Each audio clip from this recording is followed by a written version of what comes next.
The wet sound of 28-year-old Clara's mop was the only sound in the teacher's lounge, which was almost empty. The smell of sour coffee and wood from the cabinets mingled in the stale air at the end of the day. For her, the cleaning lady who lived in her own world, the rhythm of the mop and the smell of soap were like a mantra, an anchor amid the chaos of sensations. She didn't see the hurried teachers leaving, nor the remnants of gossip left in the air. Her eyes, always searching for patterns and details, stopped on a dark leather notebook, forgotten on Ms. Anna's desk. The notebook seemed to radiate an energy of sadness, a density that Clara felt on her skin. Anna was sitting in her chair, her face pale and swollen, her hands trembling as she tried in vain to dry an invisible stain on the desk. A single tear rolled down her cheek and dripped onto the notebook, right on top of a letter. The sound of the tear falling was almost imperceptible to most, but to Clara it resonated like a drum. She stopped scrubbing, the rhythm that calmed her broken. Her eyes suddenly met Anna's, and then in a whisper so soft it cut through the silence of the room with the precision of a scalpel, Clara said, "I know what's written in your notebook. Every word." Teacher Anna raised her head abruptly, her body stiffening in shock and disbelief, and a flood of tears poured from her eyes. Not from sadness, but from terror. "What do you mean?" The autistic cleaning lady, who could barely make eye contact and seemed to live in her own universe, knew a closely guarded secret, a secret that even Ms. Anna herself dared not verbalize.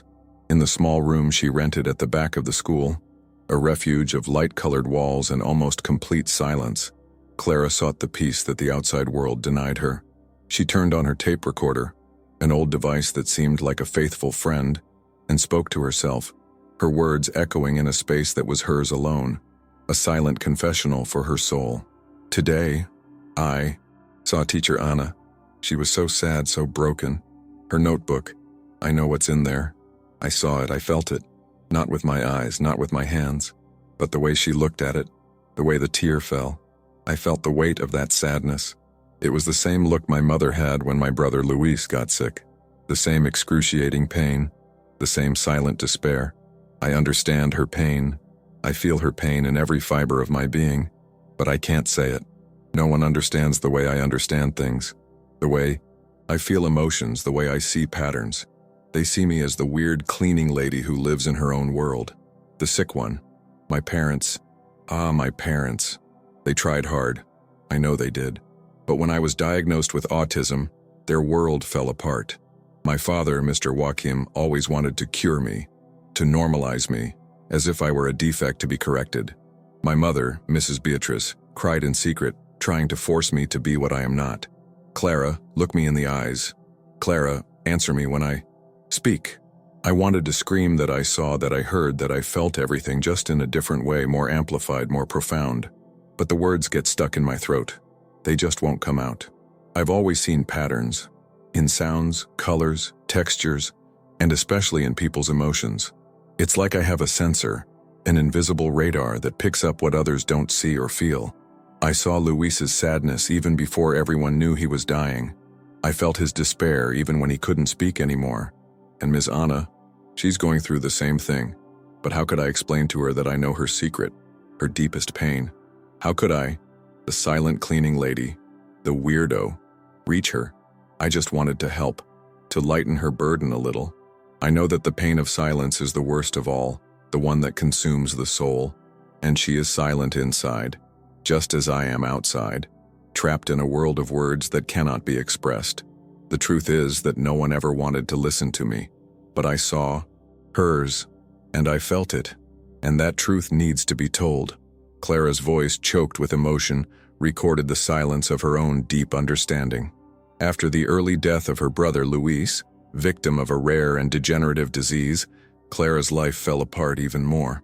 The family, already fragmented by the incomprehension of Clara's autism, plunged into a mourning that isolated her even more, leaving her to fend for herself.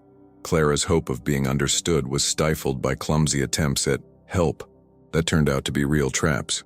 The first light came from intensive therapy proposed by a local psychologist, Dr. Gabriel, who promised to unblock Clara's communication through screaming therapy sessions and forced exposure to social stimuli. "She needs to come out of her shell, Mrs. Clara. She needs to face the world head-on, he insisted, with frightening, almost fanatical conviction. Clara was subjected to sessions where she was forced to make sounds, interact with strangers, and be in noisy environments. Everything that terrified her and pushed her to her sensory limits. The result? More anxiety attacks, more isolation, and the feeling that she was being violated in her very being, disrespected. Dr. Gabriel dismissed her as a lost cause, claiming a lack of cooperation and engagement on her part. Her second salvation came in the form of her aunt, Carmen, who, with a good Samaritan tone, got Clara a job as a cleaner at a school. It's a job that requires little social contact, Clara. Perfect for your more reserved nature, said Carmen with a smile that was too sweet to inspire confidence. Clara, grateful for the opportunity to have some independence and a purpose, accepted. However, the job became a trap, a form of exploitation. Carmen, who was a coordinator at the school, gave Clara the heaviest tasks, with impossible deadlines, and constantly criticized her repetitive movements out loud, in front of other employees and even students. Go faster, Clara, and stop swaying. You look sick. People can't see that. The promise of a quiet job turned into a hell of exploitation and daily humiliation, where Clara was constantly reminded of her difference and her problem. The biggest disappointment, however, came from Professor Anna herself. Anna, who had been Clara's schoolmate in childhood, was one of the few people at the time who showed her even a modicum of patience and understanding. Clara admired her, seeing her as a beacon of kindness, but now Anna saw her only as the cleaning lady, a subordinate figure and, at times, the target of veiled jokes and looks of contempt. Teacher Anna, who carried her own pain in secret, was so absorbed in her suffering that she was unable to see the intelligence, sensitivity, and empathy behind Clara's silence. False hopes coming from ineffective therapists, and even from a job that promised comfort, only served to plunge Clara into even greater loneliness, making her a silent witness to the pain of others, unable to intervene, unable to express herself, trapped in her own silence and the world's incomprehension. The teacher's lounge was a microcosm of veiled tensions, whispered gossip, and disguised judgments. Clara, the cleaning lady, was the silent target. Aunt Carmen, the coordinator, and her relative made a point of humiliating her subtly but constantly. Clara, are you still in that hallway? It looks like you're working in slow motion. And those movements, they look like someone who's nervous, disturbed, she would say, loud enough for other teachers to hear, laughing condescendingly, as if Clara were a spectacle. The teachers, in turn, avoided eye contact, ignored her, or treated her with a condescension that was almost worse than open contempt, a way of erasing her. Teacher Anna, sitting at her desk, was a well of pain and secrets, a volcano about to erupt. Her son, Gabriel, was battling a rare and serious illness, the same one that had taken Clara's brother, Luis, years earlier. Anna kept Gabriel's suffering in a dark-covered diary, a notebook that was her most intimate confidant, which she hid with extreme care, as if her life depended on it. Fear, guilt, and loneliness consumed her from within, turning her into a bitter woman. She isolated herself, becoming increasingly distant and sometimes harsh with everyone, including Clara, the silent cleaning lady who, in her eyes, barely noticed the world around her. The boiling point came on a cold afternoon. Clara, cleaning Anna's desk, felt a familiar vibration, an energy pattern that connected her to the teacher's pain and despair. Her eyes, always on the lookout for details, noticed that Anna's notebook was slightly open, a crack into a world of suffering. On the exposed page, a sentence crossed out forcefully but still legible burned in her mind. Gabriel is wasting away, like Luis. Clara felt a cold shiver. She knew what that meant. She had seen that phrase, felt that same pain, in her mother's eyes years ago, when Luis was dying. While Clara was cleaning, Professor Anna entered the room, visibly shaken by a phone call.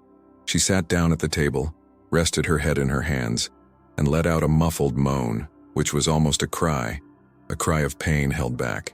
Clara, seeing the pain so vivid, so palpable, felt driven by a force she had never felt before, an urgent need to act. She, the mute, the weirdo, the invisible, needed to act. She stopped the repetitive rocking that calmed her, a gesture that was, in itself, an act of courage. With a determination that seemed to come from another dimension, she approached Anna, who didn't even notice her, absorbed in her suffering. Clara leaned over and, in a whisper that was the most powerful voice she had ever uttered, a voice that carried the force of truth, said, "I know what's written in your notebook. About Gabriel. About what happened to Luis." Teacher Anna, stunned, raised her head abruptly, her body stiffened in shock, and a torrent of tears poured from her eyes, not from sadness but from fear, from being discovered, from having her secret exposed. The truth that Clara had kept for years, the truth about her own perception and the pain of others, was about to silence everyone and break down the barriers of prejudice. Clara's whisper hung in the air of the teacher's room like a sentence. Teacher Anna, her face pale and her eyes wide, looked at the cleaning lady, her mind in turmoil. How did she know? Who had told? Her? Gabriel's secret was her heaviest burden, her most intimate pain, her most real nightmare. Clara, noticing the panic in Anna's eyes, did not hesitate. She reached out and pointed with her index finger to an almost invisible word scribbled in the corner of Anna's notebook. Degenerative. It was a word Anna had crossed out with anger and despair, but Clara, with her keen eye for patterns and details, had noticed it with surgical precision. "It's the same word that was on Luis's papers," Clara whispered again, her voice soft but firm, a shocking revelation that disarmed Anna. Anna felt the ground disappear beneath her feet, her body trembling. Luis, Clara's brother, the boy who had died years earlier from the same rare and terrible disease that was now consuming her Gabriel, stealing his life. Professor Anna, who had always looked down on Clara with condescension, as a mere cleaning lady with problems, incapable, was now faced with a truth that completely disarmed her. She burst into tears, a convulsive cry that came from her soul, not only for Gabriel's pain but for the overwhelming shock of being understood by someone she considered invisible, someone she never thought could reach her, and who had such a deep and intimate knowledge of her suffering. Clara, seeing Anna's tears, did not back down. She didn't need complex words to communicate at that moment, for her emotions spoke for themselves. With the same hand that had pointed to the word, she gently touched Anna's arm, a simple gesture but one laden with empathy and acceptance. "I know the pain of silence that no one understands, the pain of not knowing what to do, the fear that the person will disappear, will be gone." Her words were few, direct, but so full of understanding that they touched Anna in her deepest essence. The turning point was not a miracle of speech, but the revelation of an intelligence, a sensitivity, and an empathy that no one would dare to dispute, which dismantled all prejudices. The autistic cleaning lady, who was seen as sick, unveiled a secret, and with that disarmed prejudice, revealing that true wisdom lies in the ability to see what others, in their own pain and judgment, refuse to see, and the pain she carried from her brother became the key to connection. The silence in the teacher's room was heavy, but now charged with a different emotion. Teacher Anna, in tears, grabbed Clara's hand, the autistic cleaning lady, tightly. How did you? No one knows about Gabriel. No one." Her voice was a whisper of despair and amazement, mixed with a thread of hope. Clara, with her usual calm, pointed to Anna's eyes. "Your eyes, they're the same eyes as my mother's, the same eyes of someone who hides a lot of pain, the same fear." Anna broke down again, but this time, the crying was different. It was a cry of relief, of finally being seen, understood, and less alone in her deepest pain. The first victory was the human connection that formed between them, transcending all social barriers and prejudices. Anna, who had previously ignored Clara, now looked at her with a reverence and respect she had never imagined before. She sat down next to Clara, not as a teacher and cleaner, but as two souls who shared a similar pain and mutual understanding. Anna began to talk, to unburden herself about Gabriel, about the disease, about the overwhelming fear of losing him, about the loneliness she felt, the loneliness of a secret kept for so long. And Clara, in her silence, listened with a depth that went beyond words, understanding every nuance, every unspoken feeling. Then came the understanding of Clara's family. Anna, regaining her composure, asked about Luis, Clara's brother. Clara, with the help of simple drawings on a piece of paper and a few whispered words, explained her brother's illness, the same as Gabriel's, and the pain she had experienced. Anna then had an idea. She sought out Clara's parents, Mr. Joachim and Mrs. Beatrice. With Clara's permission, Anna revealed to them the pain that united them and how Clara, in her keen sensitivity, had perceived the secret.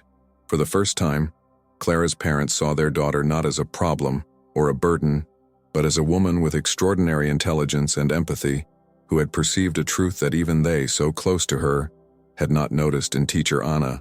Mrs. Beatrice's tears this time were tears of pride, recognition, and pure love. The greatest victory, however, was the transformation at school. Anna, touched and transformed by her experience with Clara, began to look at her students with new eyes, especially those who were different or more reserved. She became a staunch advocate for inclusion and empathy, and with Clara's permission shared the story, without revealing Gabriel's secret, only the power of Clara's unique perception, at a meeting with other teachers. The silent cleaning lady became the inspiration for a new culture of understanding and acceptance at the school, a living example that true ability is not measured by words. Clara's small victories were not just about uncovering secrets, they were about dismantling prejudice, revealing the truth about autistic intelligence, and igniting the flame of empathy in previously closed hearts, proving that dignity and wisdom reside where least expected, and that silence can be the most powerful voice. The Notebook episode was an emotional earthquake that shook the foundations of prejudice and ignorance at the school. For teacher Anna, the tears she shed were not only tears of sadness, but of painful recognition. She had judged Clara, the autistic cleaning lady, by her appearance, her silence, and her movements, without ever imagining the depth of her perception and the immense capacity of her mind and soul. This humiliation, however, was the catalyst for a profound transformation in Anna, who began to see the world, her students, and herself in a new light, with more empathy and understanding. For Clara, the turning point was a watershed moment. She did not seek revenge or recognition. Her action came from a deep need for connection, to use her unique ability to alleviate someone else's pain, so that no one else would suffer the loneliness of secrecy as she and her family had suffered. Her illness, autism, which society and even her family tried to cure or hide, proved to be the source of her greatest strength, the ability to see invisible patterns, to feel unspoken emotions, to understand the human essence in a way that verbal communication often cannot, in a pure and unfiltered way. She was not a sick person to be fixed. She was a brilliant mind, an empathetic soul, just different. The greatest reflection, however, was on Clara's family and school. Mr. Joachim and Mrs. Beatrice, Clara's parents, finally saw their daughter not as a burden or a case to be solved, but as an extraordinary woman with an intelligence and sensitivity that defied all their expectations, a true blessing. The guilt they carried for not understanding her before was replaced by immense pride and renewed love. At school, Clara's story spread, and the environment began to change.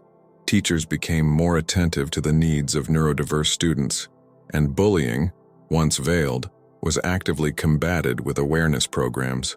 The autistic cleaning lady became the voice of the truth that no one wanted to tell, that true wisdom does not lie in titles or in who speaks the loudest, but in who is able to see and feel humanity in its purest, unfiltered form, and that silence can be the greatest form of communication. Life at school and in Clara's life did not turn into a fairy tale overnight, but into a profound and lasting metamorphosis. Clara, the autistic cleaning lady, retained her simplicity, her repetitive movements, and her unique way of being, but now she did so with the serenity of someone who was seen, understood, and deeply respected, with a dignity that radiated from within. Her cubicle in the teacher's lounge, once a place of invisibility, became a point of curiosity, admiration, and, for many, inspiration. Teacher Anna, transformed by the experience, became Clara's greatest advocate, an unconditional friend, a safe haven for the cleaning lady. Not only did she commit herself to inclusion projects at the school, but she also found in Clara a silent but powerful support to deal with the pain of her own son, Gabriel, sharing with her the victories and challenges of the disease, a connection of souls. Mr. Joachim and Mrs. Beatrice, Clara's parents, finally embraced their daughter's neurodiversity, dedicating themselves to supporting her and learning from her unique perspective on the world. A love that blossomed. Clara continued to clean the school, but now with an even greater purpose, a silent mission. Her story is not just about a secret revealed or humiliation reversed. It is about the invisible power of empathy, the beauty of neurodiversity, and the human capacity to transcend prejudice and imposed limitations. It is about how the truth, however inconvenient, always finds its way to the light, and how intelligence can manifest itself in ways that defy all expectations, redefining what it means to be capable. Clara's fate, which seemed sealed by silence and invisibility, was rewritten by the purity of her perception and the courage to reveal a secret that changed lives, proving that silence can be the most powerful voice of all. Not all truths are spoken aloud. Sometimes they are whispered in the quietness of deep understanding, in the gaze that sees beyond words, in the courage of those who decide that silence can also be the most powerful of voices. Because true wisdom lies in the empathy that embraces difference, and true healing begins with acceptance. If the story of Clara, the cleaning lady who uncovered a secret and silenced prejudice, touched your heart, if you felt the pain of misunderstanding and the power of truth that sets us free, then this message is for you and it needs to be heard by more people. I invite you to be part of this transformation. Leave your comment and share your thoughts. What did this story awaken in you? What lesson do you take away for your life? Share this story with someone who needs to hear this truth, this message of hope and courage, today, and help us make this message echo. And if you want to continue to be inspired by stories that transform, that remind us of the power of acceptance and neurodiversity in our world, subscribe to our channel now and turn on the bell. Join our community and help build a place where every soul in its uniqueness is seen, valued, and loved. Your voice, your engagement, your empathy can make a difference. Let's sow the seeds of understanding together and amplify the power of accepting love.